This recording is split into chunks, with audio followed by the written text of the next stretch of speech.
Or Remy, sometimes I feel like I'm losing my mind. And you know why? Because this country, our beloved Nigeria, this Muguland, it drives me absolutely crazy sometimes. And no matter how far I try to run, I still can't shake it. It's like a bad lover that keeps breaking your heart in every possible way. Yet somehow, I still find myself defending it, giving it excuses. I won't lie to you, Ray.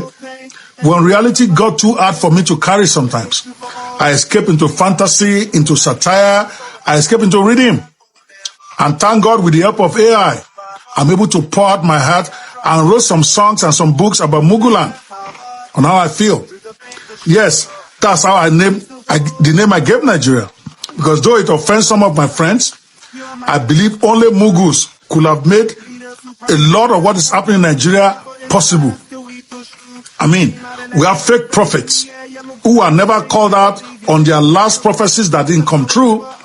And yet, we all gather again 31st of December every year to beg them to give us more prophecies. Only Mugus will celebrate and welcome leaders who stole their commonwealth of billions and went to jail for it abroad, like we did for Ibori and others. Yes, only Mugus will spend 4 years complaining about their leaders and the government, and then they vote for them again just because they are their tribal brothers. Only Mugus will call fellow suffering Nigerians aliens in their own country because their politicians keep playing the divide and rule tribal game with them for the same people they've been around for years. Sometimes it's all just too much for me. So I retreated into satire, writing songs, writing books, writing novels, writing non-fictional books. And you can see some of these on my page, okwebanwo.net. I even write songs, not because I think a song will fix this mess, but because if I didn't let it out, I was going to probably literally explode. So the first one of my song series that I want to start sharing with you this week is called Muguland Forever. And it's for those of us in the diaspora who love Nigeria so much it hurts. I have to start from home. See, many of us went abroad, not for luxury, but to breed and recalibrate. Many of us did menial jobs, cleaning toilets, driving Uber, packing groceries, just to get by while holding degrees that has cost us years and sweat with no job in Nigeria. I, for instance, arrived in the USA with a master's degree in law, an accounting professional qualification degree, and over 5 years of top-level management experience. But it still took me almost 2 years of entry-level work, of minimum wage, before I could get a breakthrough. And I am one of the very, very lucky ones. But when we finally find some stability, what do we do as diasporans? We start sending money back home to fix roads in the village and houses in the village that we didn't even visit. I and my brothers fixed house and road in our village, but we've not been there for more than 2 times in our lives. We use our money to pay rent for people we hardly see, but who complain all the time. We send money to cover hospital bills for people that we didn't injure or make sick. We pay school fees for cousins and children of people we have never ever met, just because we love our nation. And that's how we were raised, to take care of our community, and we didn't forget because our communities took care of us when we were growing up. But instead of understanding, what do we get from our own people today? Mockery, suspicion, insults. When we talk about what we have seen abroad that could help our nation, they say, oh, you think you are better than us now. You know, respect Nigeria again. Now you are forming Oyinbo with your fake accent. They mock us, even as they keep asking for more of our dollars. All because we dare to speak out. All because we say leaders must be held accountable for their actions. But we didn't forget where we came from, contrary to what they are telling you. In fact, we remember too well. We diasporans remember being stuck in traffic for 4 hours just to get 10 minutes of travel. We remember darkness when NEPA takes light at will, but still expects you to pay estimated bills. We remember sweating through job interviews that were already decided behind closed doors. I've attended interviews where they told me I was the best performer, But they didn't give me the job because they said my father could not bring them more jobs. True story. In a law firm. And yet, instead of turning our backs on Nigeria, when we finally make it, we still love this country. Sometimes more than even those who are still living in it. We love Nigeria so much, it confuses even us. We shout and tweet against it, but we will still fight against anyone who talks bad about Nigeria. Our pain and our confusion is this. We can't fully love Nigeria and we can't fully live it either. Nigeria is literally in our souls. And we can't turn our backs on it. No matter how harshly it treated us or how misunderstood we are. Honestly, Oremi, being Nigerian in the diaspora feels like being a prisoner who escaped. But somehow you are still dreaming of your prisoner's home. You still long for the fire. You still book the next flight to go home into the pain. The minute your papers land. I remember how excited I was just waiting for my papers to travel to Nigeria was. Oremi, the way we Nigerians feel, we diasporans feel about Nigeria is like a woman in an abusive relationship. She always finds a reason to forgive and explain the behavior of her abusive husband. She will fight her friends and her friends think she's crazy, but she knows the love that burns in her heart. She cries herself to sleep every night with betrayals, but she longs for the embrace of the man who hurts her. Oremi, Nigeria is in my soul, literally. The fight for better leadership is not really my fight when you look at it, but I wake up every morning inserting myself into the fight. I, like many other diasporans like me, we spend money we don't have to help the youths organize themselves, though we don't even belong to any party. And we have no intention of running for any office or getting any appointments. Myself, and like many others like me, we do it just because we can't help ourselves. For instance, I meet with accomplished diaspora professionals, top business people abroad, highly respected professors, pastors, etc. on WhatsApp on a daily basis. And what do we talk about? How can we contribute our little quota towards helping Nigeria out of its mess? Even when many at home don't think we have a stake. So why do I do it? Why do we diasporans do this shit? We do it. Why can't we just shut down and shut the hell up like many in Nigeria keep telling us to do, especially some of their leaders? I think we criticize because we care. Though those who are ruining Nigerians try to blackmail us by accusing us of demarketing the nation. We push because we hope for a better Nigeria in our lifetime, while the jealous try to delegitimize us so that they can carry on their madness of looting the land. We shout because we believe something better is possible, even when many Nigerians living in Nigeria keep telling us Nigeria is finished and we should stop wasting our time. So yes, maybe I'm crazy. Maybe all of us in the diaspora are crazy. But it is the kind of crazy that comes from heartbreak, that is now mixed with hope. And that is why I wrote this song I'm about to play for you. It is called Muguland Forever. Listen to me, you need to talk to your president. And somebody's asking me which president should they talk to. There's one president we got to talk to right now that have lost the knowledge of presidency and the ideology of governance and leadership. The president is nobody else but Bola Ahmed Tinubu, the president of the Federal Republic of Nigeria. Well, he professed to be a president, but we understand how he deceptively came into power. And he has found his way into power. And right now, he has to dance to the tune of those who marshal him diplomatically and strategically and craftily into power. With almost fact and sincerity, the event and the happenings in Nigeria is very, very much unbearable and unacceptable by many globally, those who believe in justice, equal right, and rule of law. The fundamental human right of the Nigerian people has been truncated, and we are so displeased with this conduct. The height of wickedness, when I use wickedness, is just an irony, But the out of sheer wickedness in Nigeria is becoming unbearable and untolerating, simply because a set of people have deemed it right and take it as a priority to take life consistently. And who are these people? The jihadic idiots. Those caterpillars, dilapidated elements whose aim and objective is to steal, to kill, and to destroy as their by whatever belief taught them. And we say this apparently that we must not fold our hand and sit akimbo to watch these people perpetually enhance in their wickedness. If we help them to promote the evil, then the evil will demote our existence.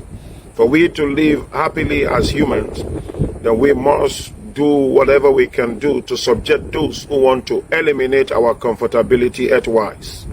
There is problem in Nigeria. I was able to stumble today on a particular video that was posted, and I saw that in the northern part of Nigeria, Kano in particular, I see them canvassing and protesting that they don't want the coming of Trump in Nigeria. Can you see absolute madness somehow, some way? Yes, their reason is not potent. That is why I won't buy their decision or whatever they intended. We have no reason to kick against any avenue that will remedy the tragedy in the country, irrespective of what. Yes, we know there are some interior intentions when it comes to anyone coming to sue cause, particularly those who are part and parcel of the deed that Africa has gone through from time immemorial. But nevertheless, should we come out and say we don't want solution to this demonic intrusion of the bandits, the Fulani men, and the criminals that governs us, that call themselves our leaders? We must know this too well, that there is a very clear fact that we all have to see, not even envisage properly, but we have to see it before envisaging. And what is the fact? Bola Ahmed Tinubu was granting presidential pardon to some people who committed crime that they ought to be, that is crime that is punishable, but yet they were still giving presidential pardon. We must know that these guys are preparing some bad elements who will help them promote and propagate sheer wickedness in 2027 because of their electoral interest. Nigeria, we must do something now. We must act fast. We must put an end to this jihadic move, this political heel intrusion, or this barbaric pattern of governance. We must not fold our hand to watch this particular leader lead us into doom and disdain and consistent pains and worry. The genocide of Christians in Nigeria call for a quick questioning. And then the questioning is already herring.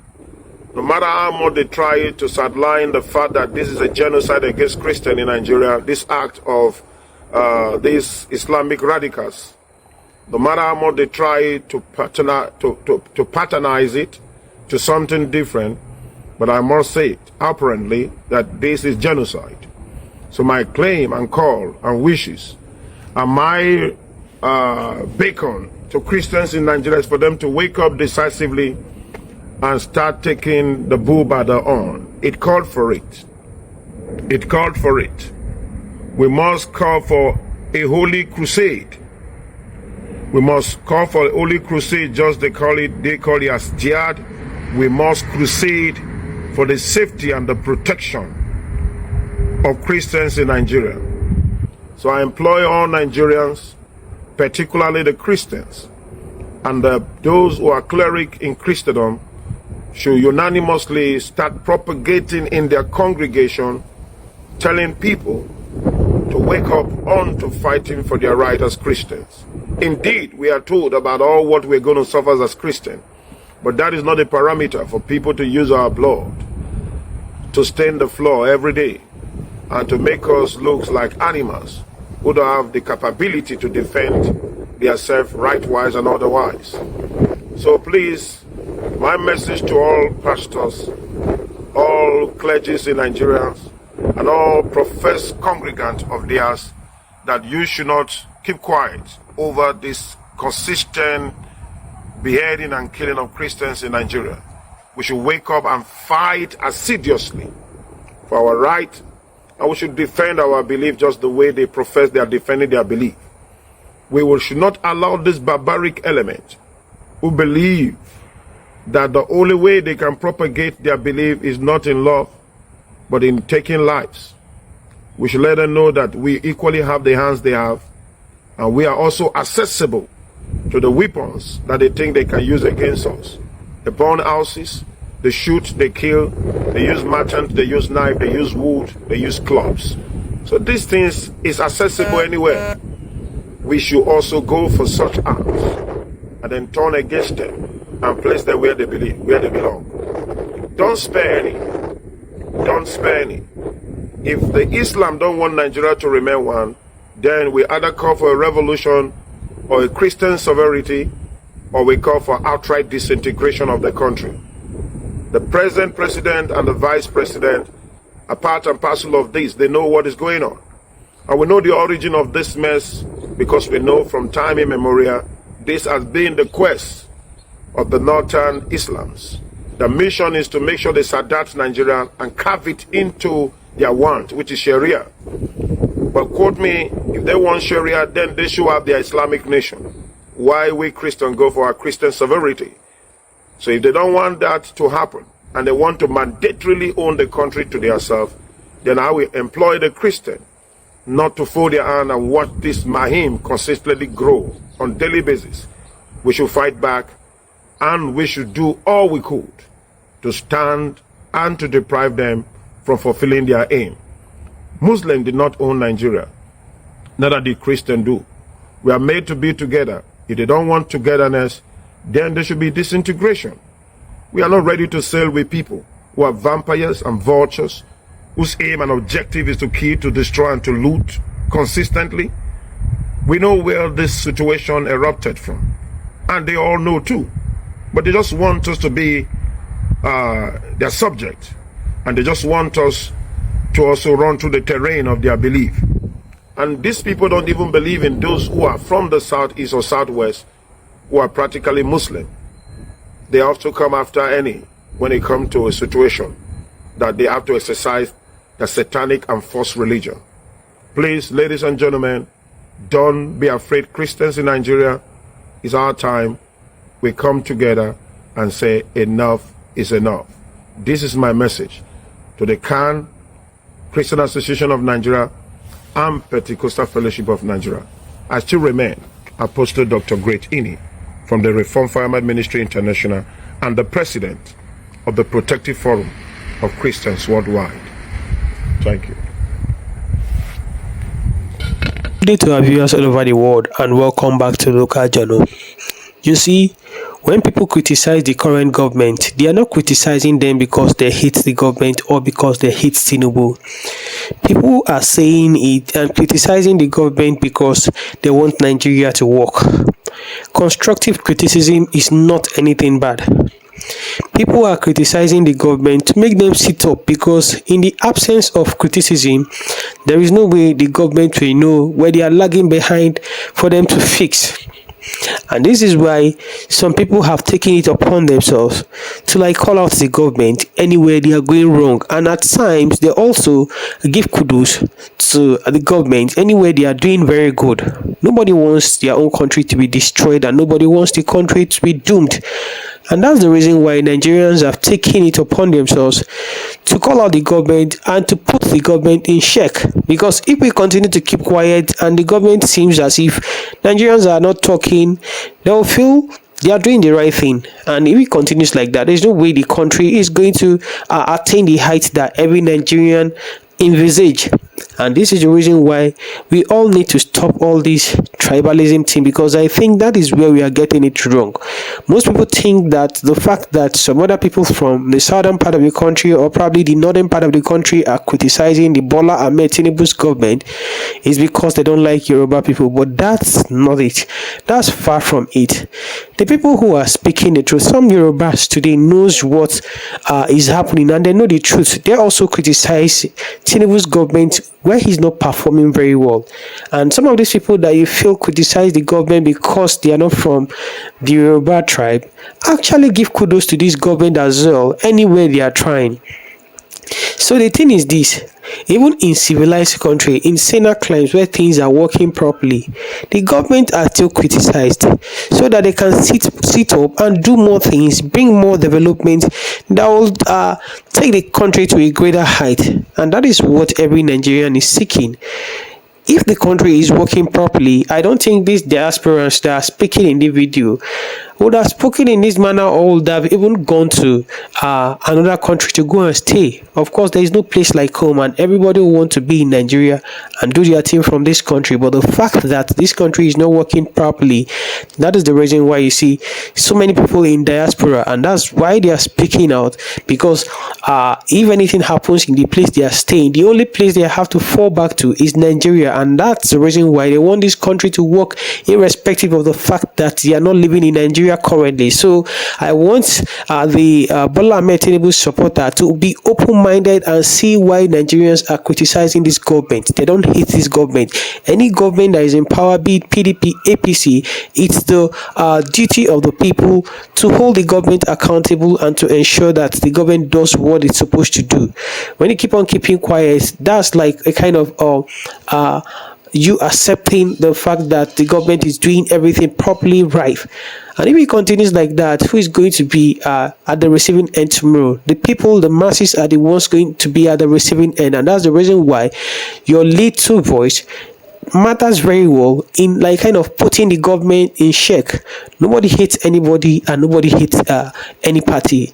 Everybody wants the country to work and everybody wants Nigeria to work. That's just it. Anyhow they can make this country work, that's fine. Nobody has a special candidate and say that okay, it must be this person. The only reason why people are, it's everyone's right to like kind of choose or have preference for whichever party or whichever person they want. That bias is part of human nature. But the thing is this, the reason why Nigerians are calling for Mr. A or Mr. B is to have their country fixed.